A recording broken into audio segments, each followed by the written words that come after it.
چنانچہ انہوں نے اللہ کے حکم سے جالوت کے ساتھیوں کو شکست دی اور داؤد نے جالوت کو قتل کیا، اور اللہ نے اس کو سلطنت اور حکمت عطا کی، اور جو علم چاہا اس کو عطا فرمایا۔ اگر اللہ لوگوں کو ایک دوسرے کے ذریعے ہٹاتا نہ رہے تو زمین میں فساد پھیل جائے، لیکن اللہ تمام جہانوں پر بڑا فضل فرمانے والا ہے۔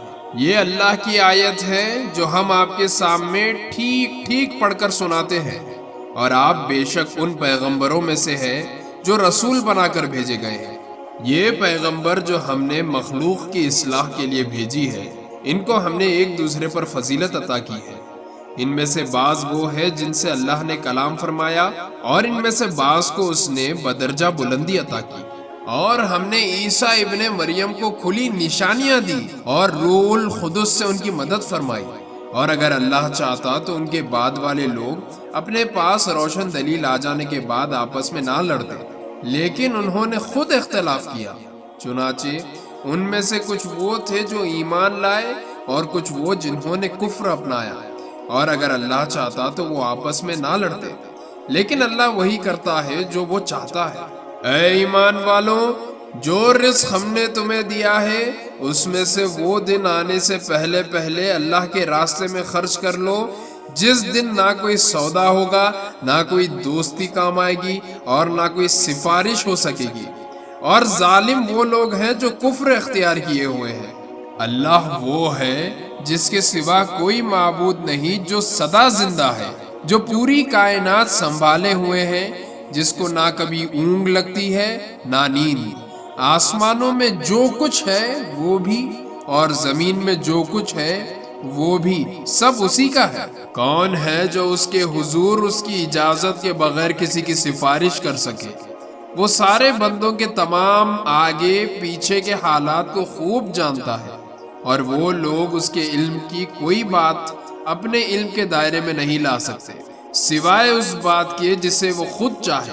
اس کی کرسی نے سارے آسمانوں اور زمین کو گھیرا ہوا ہے، اور ان دونوں کی نگہبانی سے اسے ذرا بھی بوجھ نہیں ہوتا، اور وہ بڑا عالی مقام صاحب عظمت ہے۔ دین کے معاملے میں کوئی زبردستی نہیں ہے، ہدایت کا راستہ گمراہی سے الگ ہو کر واضح ہو چکا ہے۔ اس کے بعد جو شخص بتوں کا انکار کر کے اللہ پر ایمان لے آئے گا، اس نے ایک مضبوط رسی تھام لیا جس کے ٹوٹنے کا کوئی امکان نہیں، اور اللہ خوب سننے والا، سب کچھ جاننے والا ہے۔ اللہ ایمان والوں کا رکھوالا ہے، وہ انہیں اندھیریوں سے نکال کر روشنی میں لاتا ہے، اور جن لوگوں نے کفر اپنا لیا ہے ان کے رکھوالے وہ شیطان ہیں جو انہیں روشنی سے نکال کر اندھیریوں میں لے جاتے ہیں۔ وہ سب آگ کے رہنے والے ہیں اور وہ ہمیشہ اسی میں رہیں گے۔ کیا تم نے اس شخص کے حال پر غور کیا جس کو اللہ نے سلطنت کیا دے دی تھی کہ وہ اپنے پروردگار کے وجود ہی کے بارے میں ابراہیم سے بحث کرنے لگا؟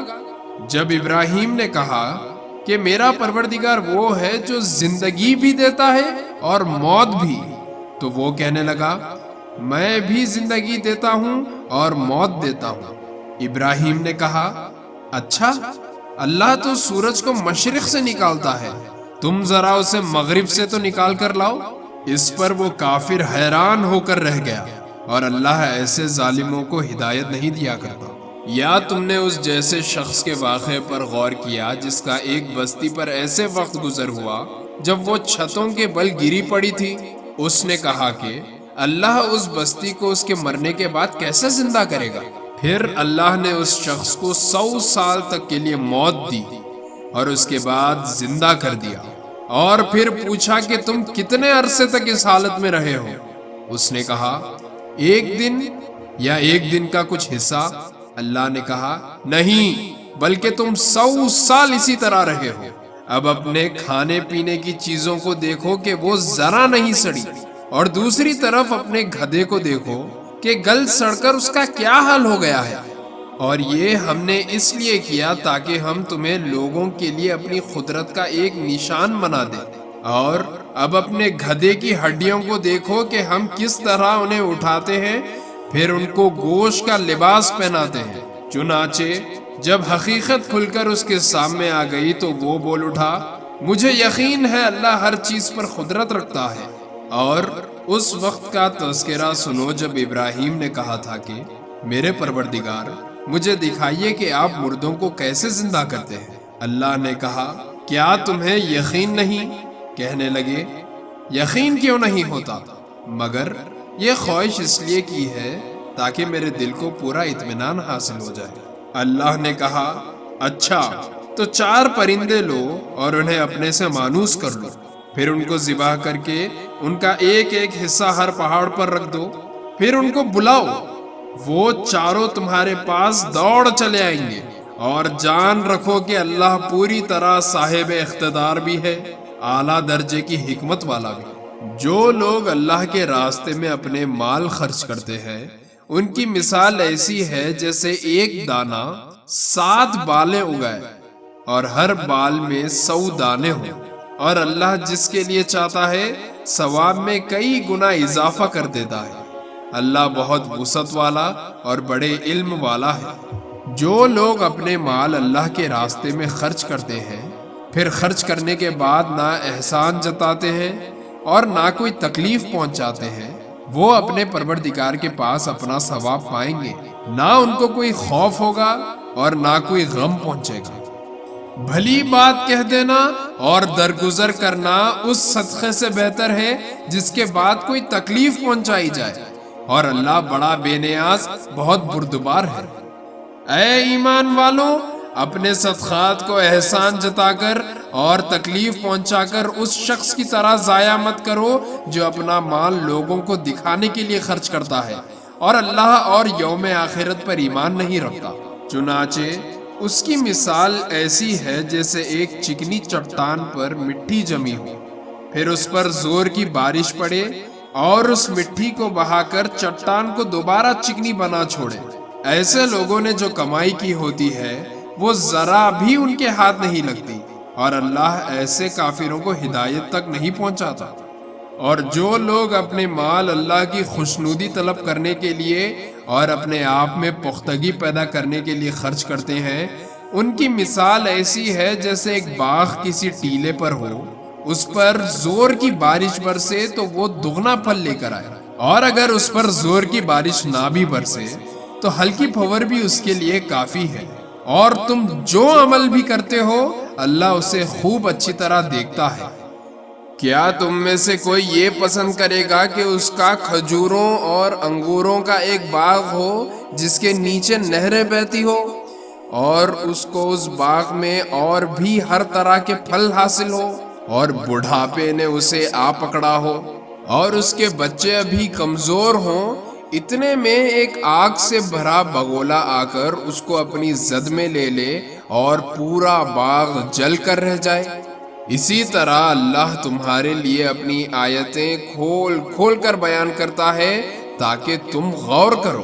اے ایمان والوں، جو کچھ تم نے کمایا ہو اور جو پیداوار ہم نے تمہارے لیے زمین سے نکالی ہو اس کی اچھی چیزوں کا ایک حصہ اللہ کے راستے میں خرچ کیا کرو، اور یہ نیت نہ رکھو کہ بس ایسی خراب قسم کی چیزیں اللہ کے نام پر دیا کرو گے جو اگر کوئی دوسرا تمہیں دے تو نفرت کے مارے تم اسے آنکھیں بند کیے بغیر نہ لے سکو۔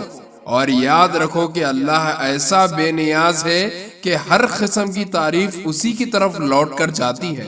شیطان تمہیں مفلسی سے ڈراتا ہے اور تمہیں بے حیائی کا حکم دیتا ہے، اور اللہ تم سے اپنی مغفرت اور فضل کا وعدہ کرتا ہے۔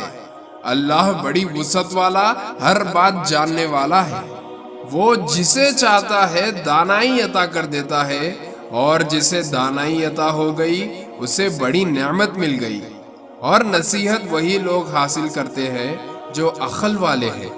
اور جو تم اللہ کی راہ میں خرچ کرو یا کوئی منت مانو تو اللہ اسے خوب جانتا ہے، اور ظالموں کا کوئی مدد کرنے والا نہ ہوگا۔ اگر تم صدقات ظاہر کر کے دو تب بھی اچھا ہے، اور اگر تم ان کو چھپا کر ضرورت مندوں کو دو تو یہ تمہارے حق میں کہیں بہتر ہے، اور اللہ تمہاری برائیوں کا کفارہ کر دے گا، اور اللہ تمہارے تمام کاموں سے پوری طرح باخبر ہے۔ اے پیغمبر، ان کافروں کو راہ راست پہ لے آنا آپ کی ذمہ داری نہیں ہے، لیکن اللہ جس کو چاہتا ہے راہ راست پر لے آتا ہے۔ اور جو مال بھی تم خرچ کرتے ہو وہ خود تمہارے فائدے کے لیے ہوتا ہے، جبکہ تم اللہ کی خوشنودی طلب کرنے کے سوا کسی اور غرض سے نہیں خرچ کرتے۔ اور جو مال بھی تم خرچ کرو گے تمہیں پورا پورا دیا جائے گا، اور تم پر ذرا بھی ظلم نہیں ہوگا۔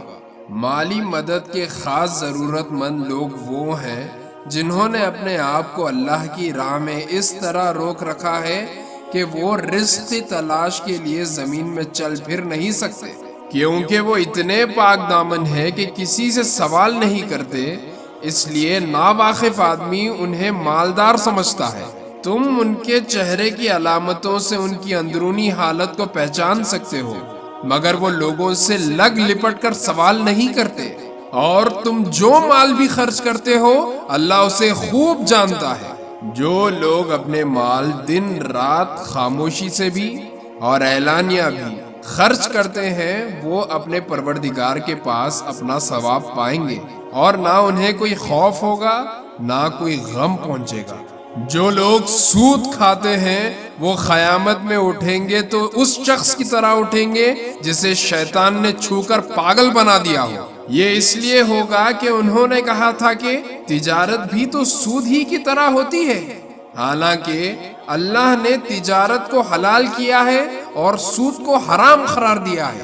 لہٰذا جس شخص کے پاس اس کے پروردگار کی طرف سے نصیحت آ گئی اور وہ سودی معاملات سے باز آ گیا تو ماضی میں جو کچھ ہوا وہ اسی کا ہے، اور اس کی باطنی کیفیت کا معاملہ اللہ کے حوالے ہے۔ اور جس شخص نے لوٹ کر پھر وہی کام کیا تو ایسے لوگ دوزخی ہیں، وہ ہمیشہ اسی میں رہیں گے۔